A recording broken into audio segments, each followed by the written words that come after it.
Blackwood Manor, a name whispered in fear, a place of chilling legends. Locals spoke of tragic deaths, unexplained occurrences and restless spirits. The manor stood on a secluded hilltop shrouded in perpetual mist. Its silhouette, a jagged scar against the twilight, seemed to warn off any trespassers. But tonight we were no ordinary trespassers. We were investigators. The iron gates groaned open as if in protest. The air turned instantly colder. Our breath hung in the air, forming ghostly plumes. As we stepped onto the grounds, a sense of foreboding settled upon us. The manor loomed large, its windows like vacant eyes watching our every move. The front door creaked open, revealing an abyss of darkness. We were now inside Blackwood Manor. The air inside was heavy with the scent of decay, a pungent reminder of the house's long abandonment. The walls, once vibrant, now stood as a testament to time's relentless march, covered in peeling wallpaper and thick cobwebs. Dust motes danced in the faint moonlight filtering through grimy windows, creating an almost ethereal glow that contrasted sharply with the house's eerie atmosphere. It was as if the light itself was trying to escape the darkness that enveloped the place. Each footstep echoed through the silence, amplifying our fear. The sound seemed to bounce off the walls, growing louder with each step, making us question if we were truly alone in this forsaken place. A sudden noise from upstairs sent shivers down our spines. A floorboard creaking, or something else.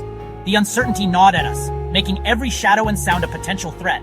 Shadows seemed to writhe and twist at the edge of our vision, playing tricks on our minds. Were they real or just figments of our imagination, brought to life by our growing fear?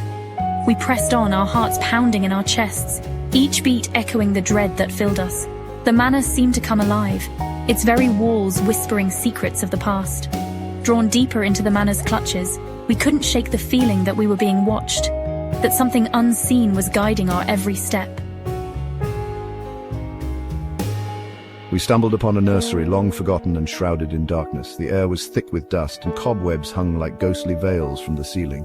A rocking horse stood frozen mid-gallop, as if waiting for a child who would never return. Its wooden frame creaked eerily in the silence. A child's crib lay empty, its paint chipped and faded, telling tales of years gone by. The room seemed to whisper secrets of a time long past. And then we saw a figure that seemed out of place, yet perfectly at home in this eerie setting. A porcelain doll, perched on a dusty shelf, her delicate features frozen in an eternal gaze. She seemed to be watching us, judging us. Its eyes, two black orbs, seemed to follow our every move. They were unnervingly lifelike, almost as if they held a soul within. One of us swore he saw the doll blink. We laughed it off nervously, but the feeling of being watched never left us. A cold dread washed over us. The room felt heavy, oppressive, like we were intruding on something sacred and profane. It was as if the very walls were alive, breathing, and aware of our presence. Suddenly the house came alive. Lights flickered violently. A cacophony of sounds assaulted our ears, screams, whispers, and inhuman growls. The temperature plummeted. Shadows danced with renewed vigor, no longer mere tricks of the light. Something was here with us, something dark and powerful. We were in its domain now. Terror lent speed to our steps as we turned and ran. We raced through the darkened corridors, adrenaline coursing through our veins. The walls seemed to close in on us, shadows dancing menacingly as we sprinted. Every creak and groan of the old mansion sent shivers down our spines, urging us to move faster. The front door, our salvation, seemed an eternity away. Each step felt like wading through quicksand, our breaths ragged and hearts pounding. The promise of freedom was just beyond that door, but it felt like a distant dream. Behind us, the entity raged. Its presence was a cold, suffocating force pushing us to the brink of panic. We could feel its malevolent gaze, a dark shadow that threatened to consume us if we faltered. We burst out of the house and into the night. The cool air hit our faces like a splash of water, a stark contrast to the oppressive atmosphere inside. We didn't stop running, our feet pounding the ground as we sought safety. As we stumbled away, I dared to look back. The house loomed ominously, its dark silhouette a reminder of the horrors within.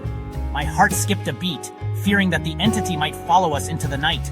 The silhouette of the manor stood against the moonlit sky. It was a haunting image, the once grand structure now a symbol of our terror. The moonlight cast eerie shadows, making the mansion appear even more sinister. And in a top window, a single light flickered as if bidding us farewell. It was a chilling sight, a final reminder of the nightmare we had just escaped. We knew we could never return to Blackwood.